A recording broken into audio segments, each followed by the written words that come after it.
Bonjour à tous et bienvenue ici en direct du Centre Ouredou. Vous le voyez, on est en compagnie du coach. Bonjour. Coach Mauricio et David également qui est avec nous. Bonjour David. Bonjour, we're here with head coach Mauricio Pochettino for the press conference ahead of tomorrow's match against Saint-Etienne. En effet, 26e journée de Ligue 1, Paris reçoit Saint-Etienne. Alors coach, on a eu presque une semaine pour se préparer à ce match, digérer la défaite du côté de Nantes. Il y a eu des très belles choses quand même vues à côté de Nantes.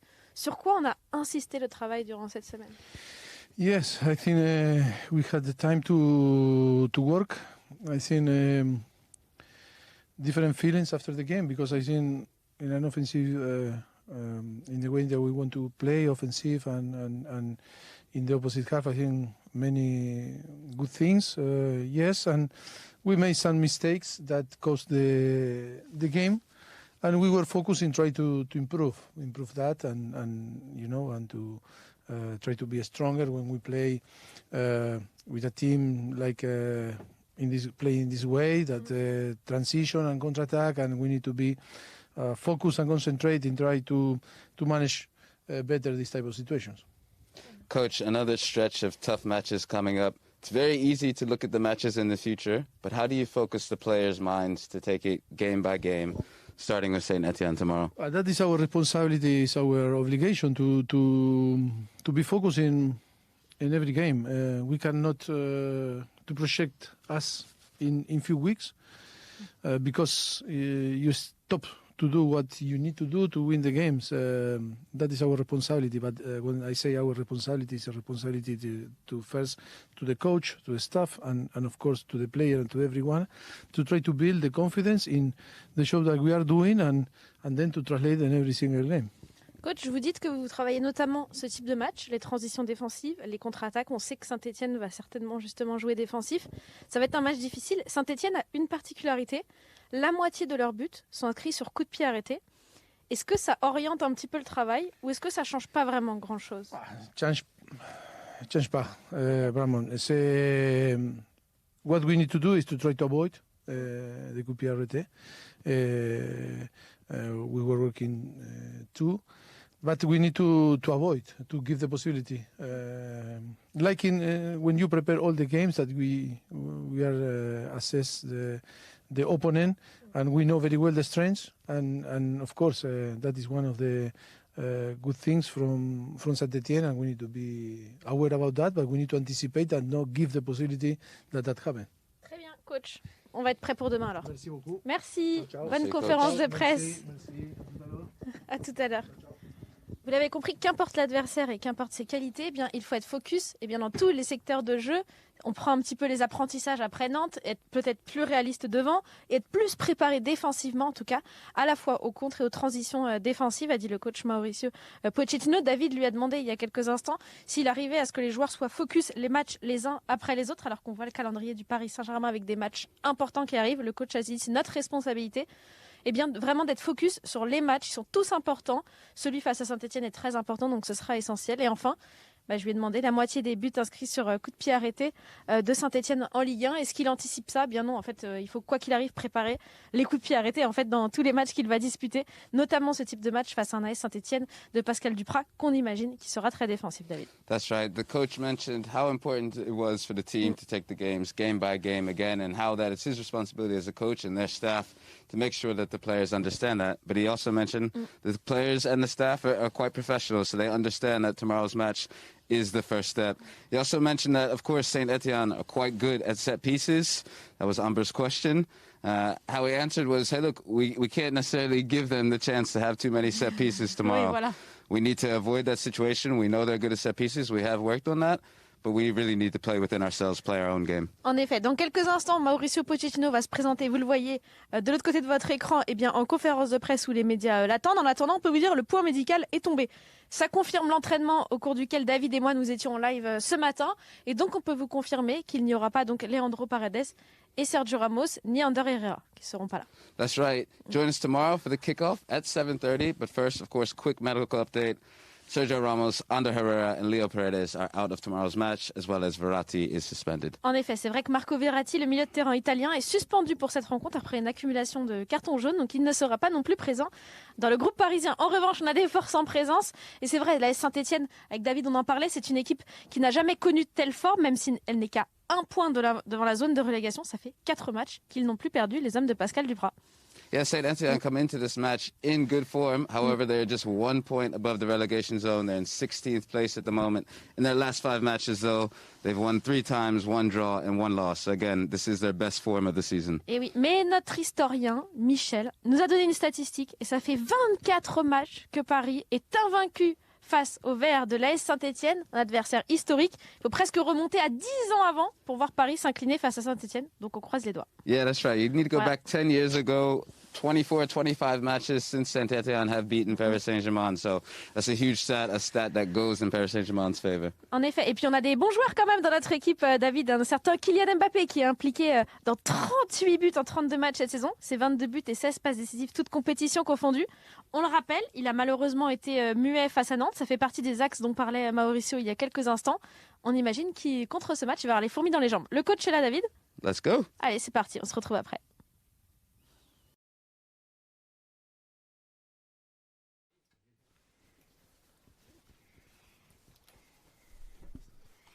Bonjour Mauricio, Nicolas Paillard d'Infosport Plus et de Canal. Bonjour.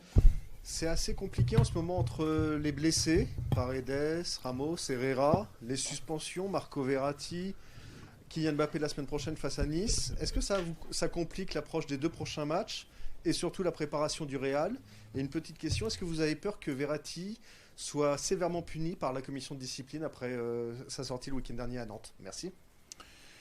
No, somos un cuerpo técnico donde no las excusas y las justificaciones siempre quedan de lado. Tenemos un plantel que se justifica para este tipo de situaciones cuando hay algún lesionado o alguna suspensión. No me preocupa en el sentido de la pregunta, no me preocupa, sí que me gustaría tener a todos los jugadores disponibles para trabajar y preparar cada uno de los partidos que vamos a competir. Nous sommes un staff technique et on met les excuses de côté. On a un effectif suffisant pour justement pallier ce type de situation des blessures ou des suspensions. Je ne suis pas sûr de cette situation. C'est sûr que j'aimerais les savoir à tous. Y con el tema de Marco Verratti, yo espero que se aplique el sentido común y que se entienda también a los jugadores en un momento de frustración, en un momento de tensión, después de haber perdido un partido, que se pueda ver algunas declaraciones subidas un poco de tono. Pero no creo que eso signifique que se aplique una sanción a un jugador, porque yo creo que siempre hablamos, ¿no? Hay que ver las cosas en el contexto y en el momento de que pasan y no extrapolarlas, porque creo que en esto del fútbol a veces utilizamos mucho de estas formas y creo que no ha sido algo en lo cual puede merecer algún tipo de suspensión. Me parecería totalement injuste, non? J'espère que le bon sens on pourra avoir le bon sens dans ces décisions et aussi la compréhension par rapport à des joueurs qui, à la fin de match, dans un contexte particulier, peuvent faire des déclarations un peu dans le ton qui n'est pas peut-être l'approprié. Et justement, c'est espérer que ce type de déclarations, ce type de choses, ils n'auront pas une sanction derrière ça. Y lo que me ha gustado es, creo que muchos de mis colegas aquí en Francia abogan por un pedido de unificación de criterios, que creo que es lo más importante, ¿no? Y ya no estamos diciendo que solo seamos nosotros solamente los perjudicados, sino que la unificación de criterios tiene que ser algo en el cual se tiene que trabajar profundamente, se tiene que hacer un análisis y se tiene que trabajar, y creo que en eso necesitamos la participación de todo el mundo, del fútbol francés, para sobre todo ayudar a los árbitros a tener un criterio mucho mejor para poder ser lo más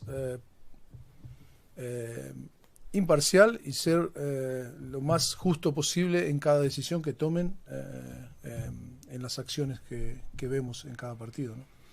Et j'ai bien aimé aussi que certains de mes collègues ici en France aussi, ils parlent d'une unification des critères. C'est pas seulement par rapport à nous, sinon par rapport à des critères, des jugements qu'il peut y avoir. Et ça, c'est bien qu'il y ait une discussion entre les gens du football français, justement pour les faire progresser.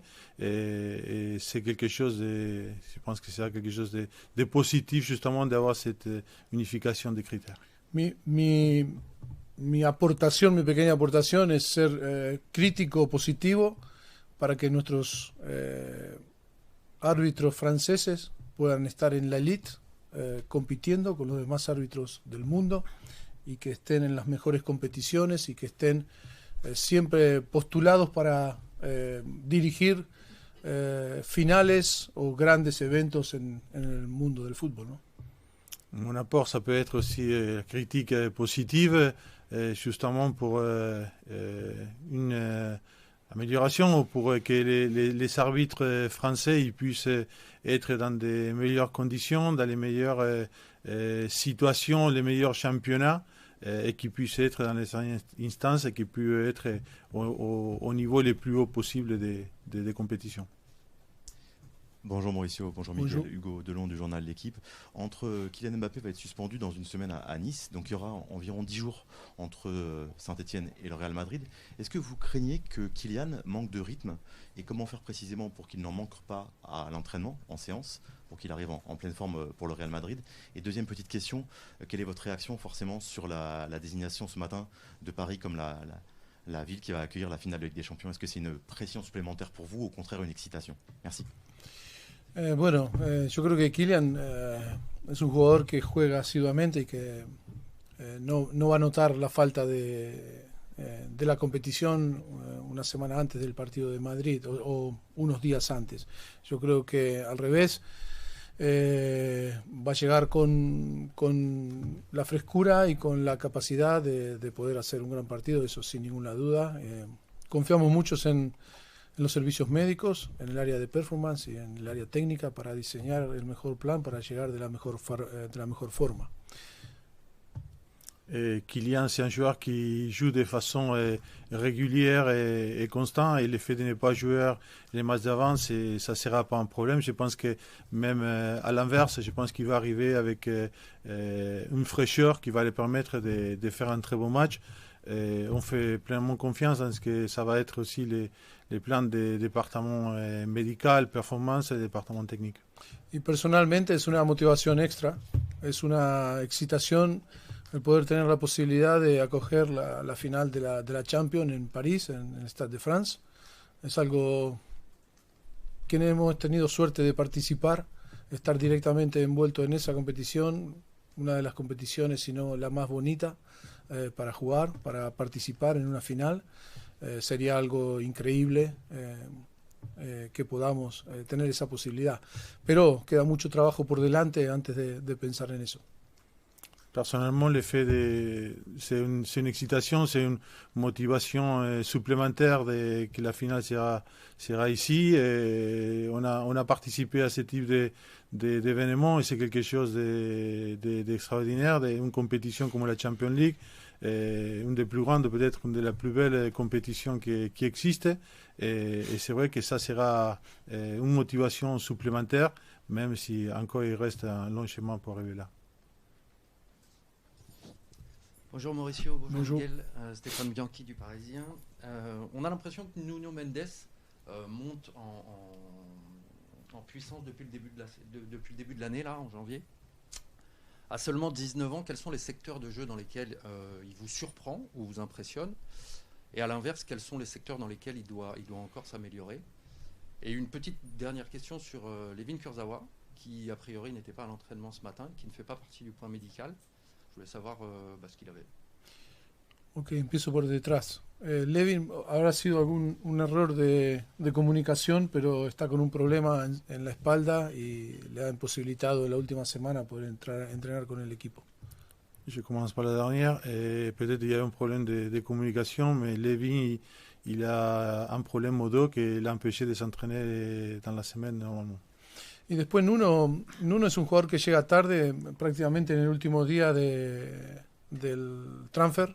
Es un jugador que el club venía siguiendo desde ya hace mucho tiempo, un jugador joven con un gran potencial, un gran todavía recorrido por hacer. Creo que en todas las áreas necesita mejorar, pero lo que muestra una gran madurez mental con 19 años, una gran fortaleza física y una capacidad de competir donde la competición no le genera ningún estrés. A partir de ahí ya vemos que la calidad que tiene es algo que aporta cosas muy importantes al equipo, pero creo que es un jugador que todavía estamos viendo un porcentaje muy mínimo de la capacidad que él puede llegar a tener, sobre todo que el cambio de Portugal a Francia, jugar en un club como Paris Saint-Germain, hace que es normal ese proceso de adaptación, como cualquier jugador, más un jugador joven necesite, pero no tengo ninguna duda que está llamado a ser, si la progresión es la que nosotros pensamos que tiene que ser, uno de los mejores laterales del mundo. Nuno est arrivé en retard, il est arrivé le dernier jour de Mercato, il s'est bien intégré, c'est un jeune joueur de 19 ans qui a une marge de progression énorme et un potentiel énorme.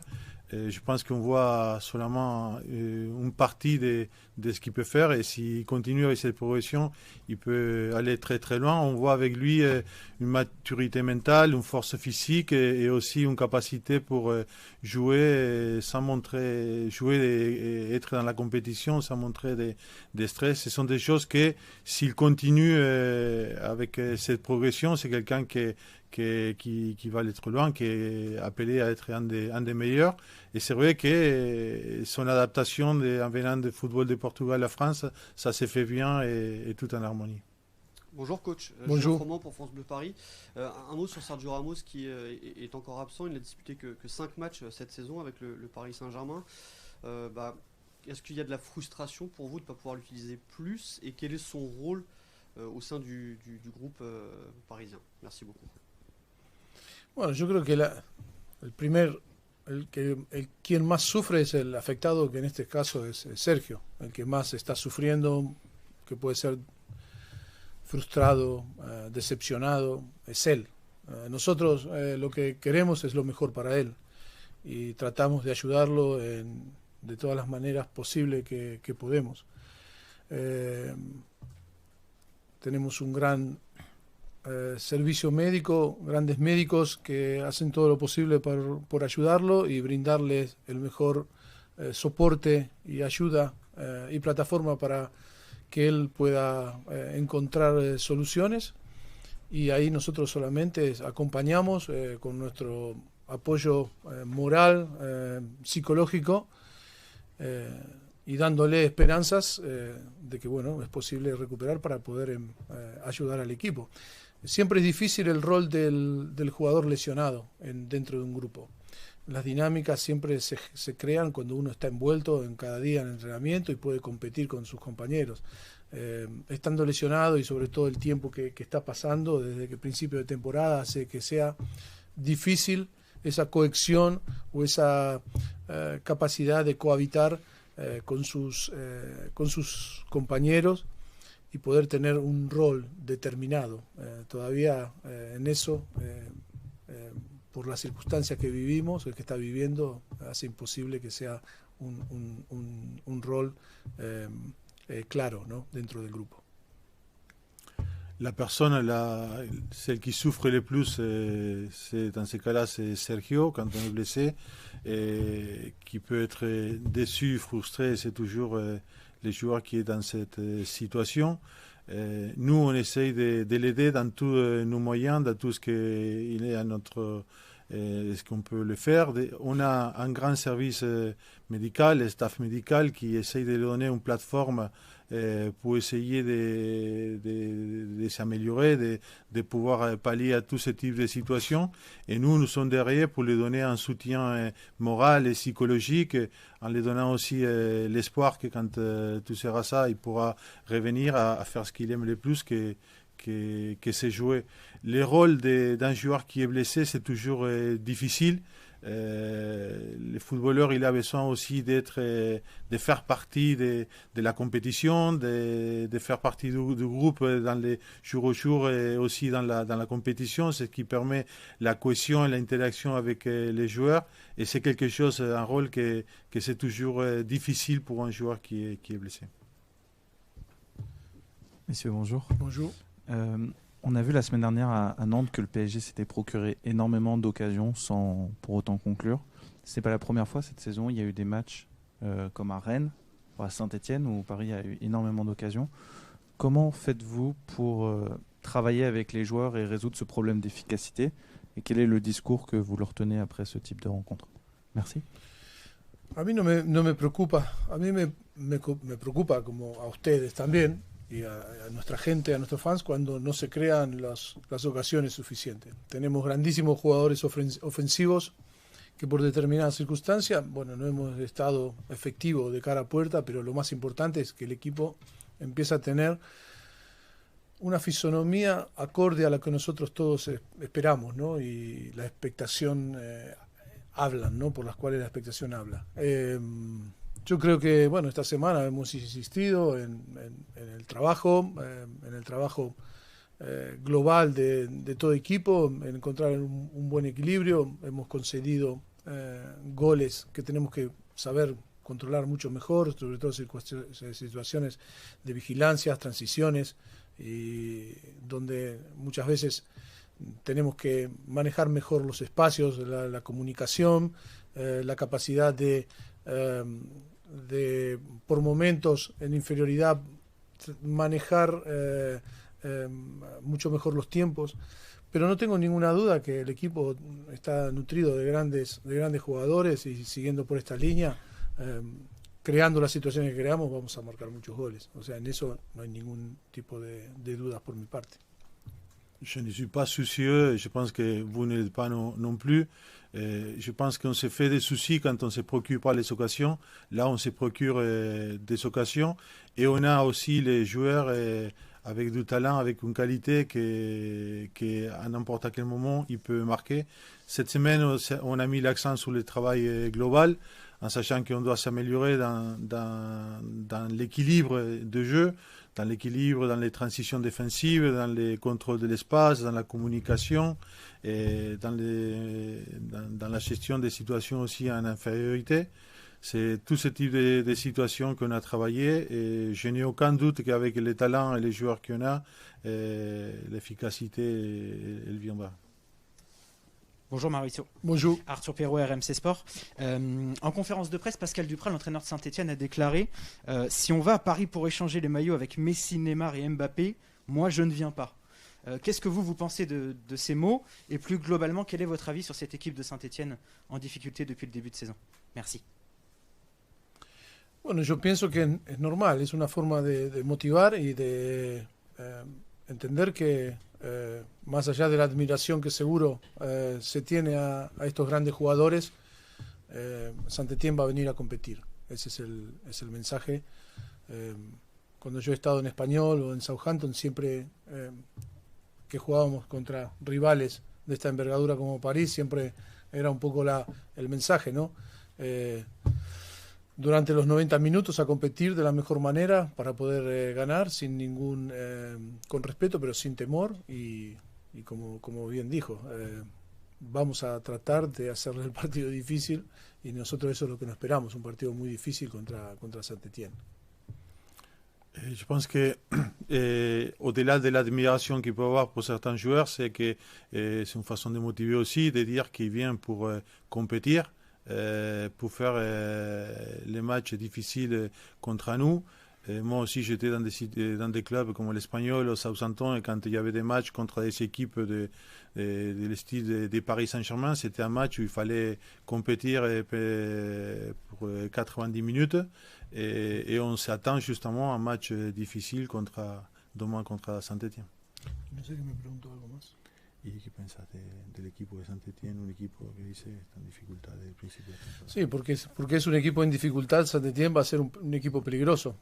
Tiene buenos jugadores, cambio de entrenador, ya sabemos la motivación y todas las expectativas que que se crean en el momento que hay un cambio, o sea que no esperamos un partido difícil. Hemos visto Real Madrid, Nantes, y tenemos que respetar de la misma forma a todos los oponentes, porque yo creo que pasa por nuestra capacidad mental de competir en nuestro máximo, sea cual sea nuestro rival.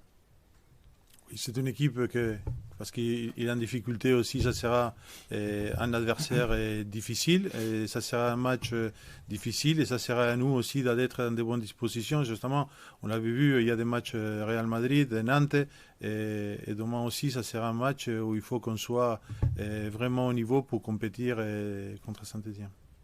Bonjour Mauricio. Bonjour. Corentin Roland, la chaîne L'équipe. Vous parlez d'équilibre. Tout à l'heure, vous avez en ce moment à votre disposition Neymar, Di Maria, Messi et Mbappé.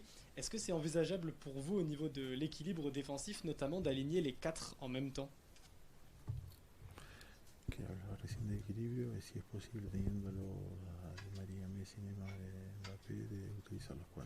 Bueno, pero este fue un debate de principio de temporada. Yo creo que llegar al mes de marzo prácticamente debatiendo estas mismas cosas es un poco repetitivo y creo que es aburrido para vuestros oyentes, ¿no?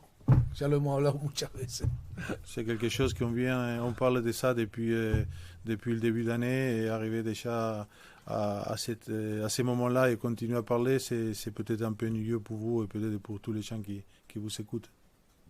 Coach, bonjour. Bonjour. Sofiane pour la Source Parisienne. Je voulais revenir sur cette finale de Ligue des Champions délocalisée à Paris. Bien sûr, le Paris Saint-Germain est encore très très loin, il va falloir travailler, mais est-ce que vous avez conscience de ce qu'une finale à Paris peut représenter pour les supporters, le club et surtout pour la France? Merci. No, porque eventualmente por una situación compleja, una situación que nadie esperaba o que nadie quiere, se cambia la sede, y para Paris Saint-Germain, para nuestros supporters, para nuestros fans, se juegue en París o se juegue en otra ciudad, la ilusión y el sueño está ahí. Por supuesto que después es especial porque es la motivación en el Stade de France. Sería diferente jugar la final en Parc des Princes, ¿no? Pero está claro que, no tengo ninguna duda, que nuestros fans, en caso de llegar a la final, y sea en París o sea en cualquier otra ciudad del mundo, nuestros fans estarían ahí presentes con nosotros y estarían igual de contentos de jugar en otra ciudad, ¿no? Non, d'abord parce que bon, c'est une éventualité que ça se change pour le problème, que se change la sede du match. Mais je pense que les supporters parisiens ils seront heureux et contents de pouvoir assister au PSG jouant la finale dans n'importe quelle ville d'Europe. Dans ce cas-là, ça sera à Paris, mais la Shoah, ça sera aussi dans n'importe quelle ville d'Europe. Bonjour Mauricio. Bonjour. Jonathan Mezzadoun, Canal Supporter. On voit une vraie montée en puissance de Danilo Pereira. On l'a limite pas vu à ce niveau-là depuis qu'il est arrivé au Paris Saint-Germain il y a 1 an et demi. Qu'est-ce qui a fait justement qu'il soit devenu presque un titulaire indiscutable dans ce milieu de terrain? Profesionalismo, compromiso,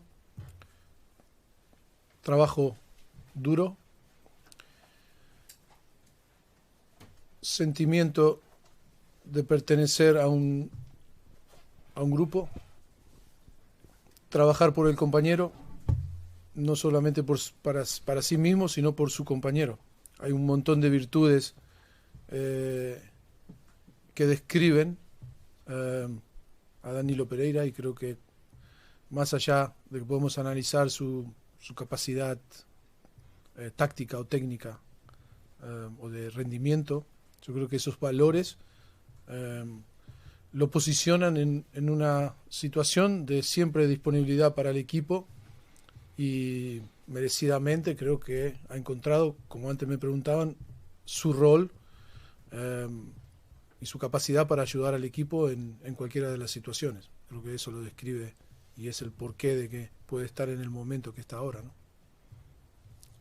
Professionnalisme, engagement, le sens d'appartenance à un groupe,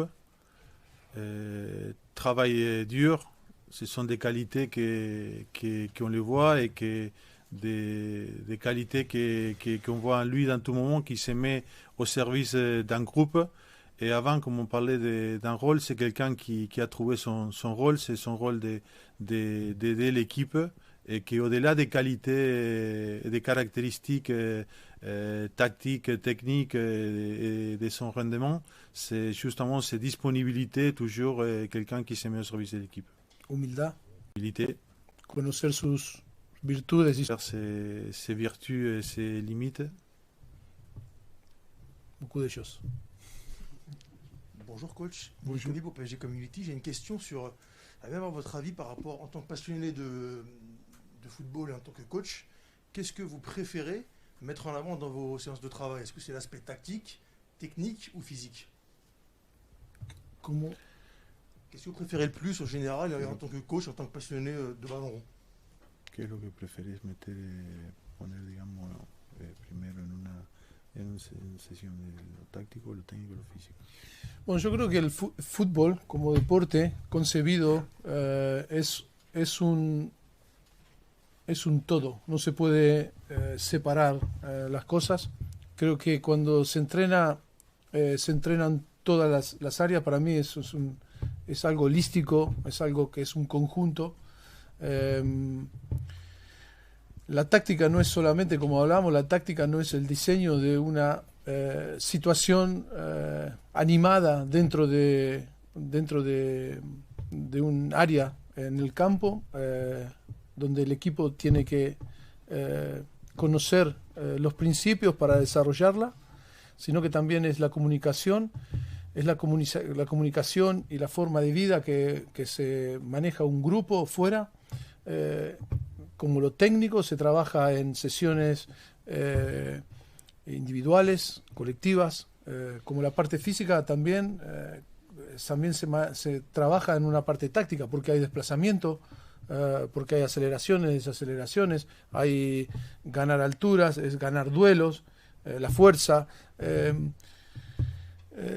Yo creo que lo mental, la concentración también se trabaja en cada momento de una sesión.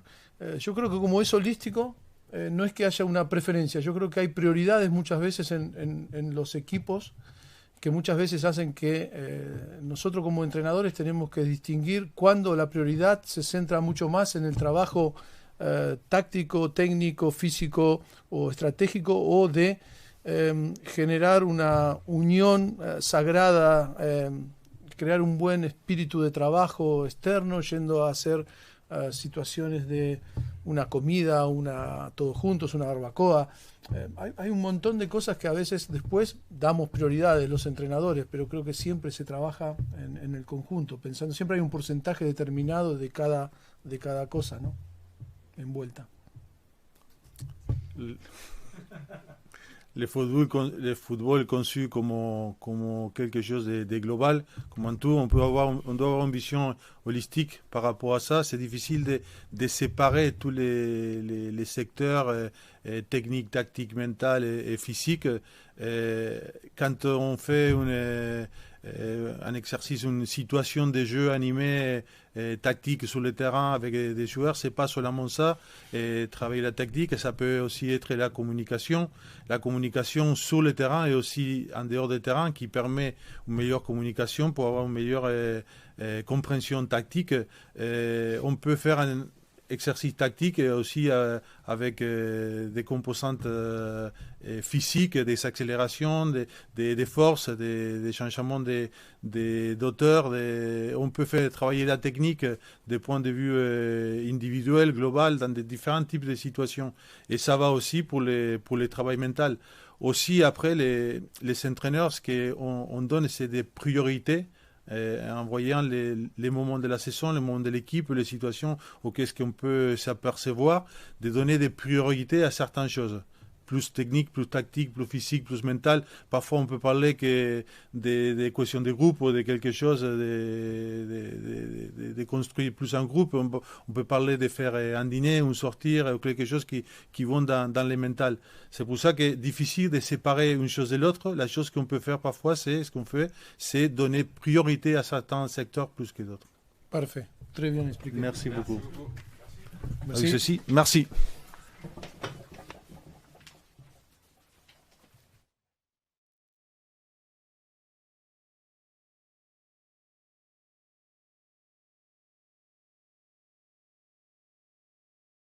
Et voilà, c'est tout. Enfin, c'est beaucoup d'ailleurs pour la conférence de presse de Mauricio Pochettino qui s'est un petit peu étendue en long, en large et en travers face aux médias qui avaient beaucoup de questions aujourd'hui.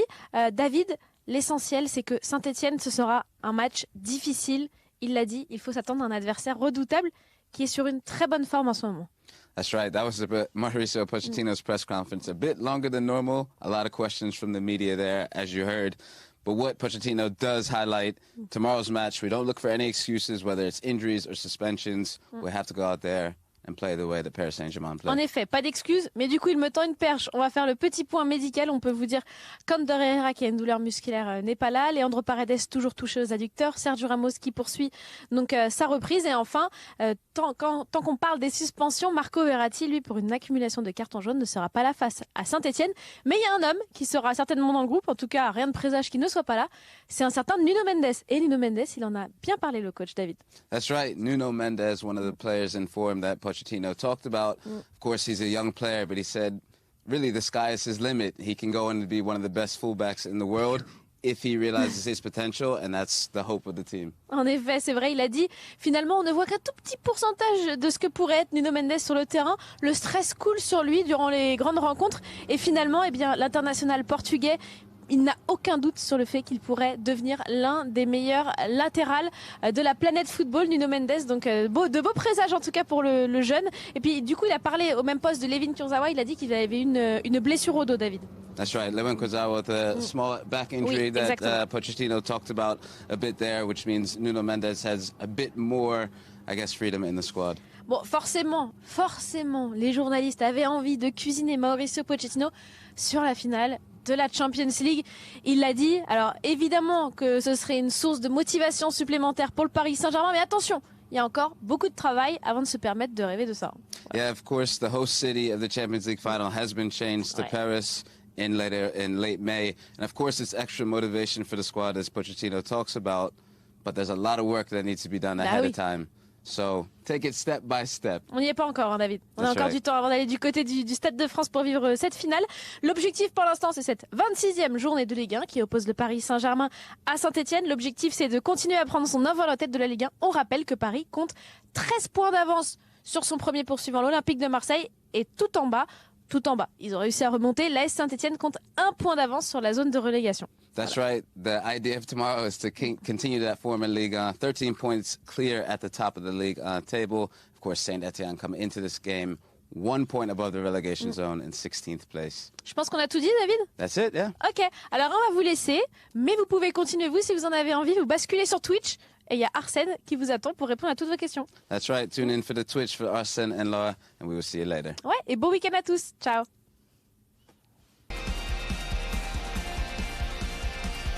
Retrouvez H-10 sur Twitch. Non. Follow us on Twitch. Follow us on Twitch. Allez, Paris. Follow us on twitch.tv/PSU.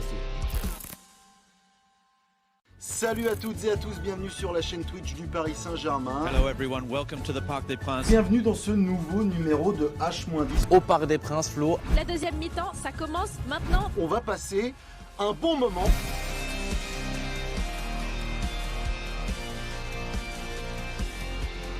Suivez-nous sur Twitch. Followers on Twitch. Suivez-nous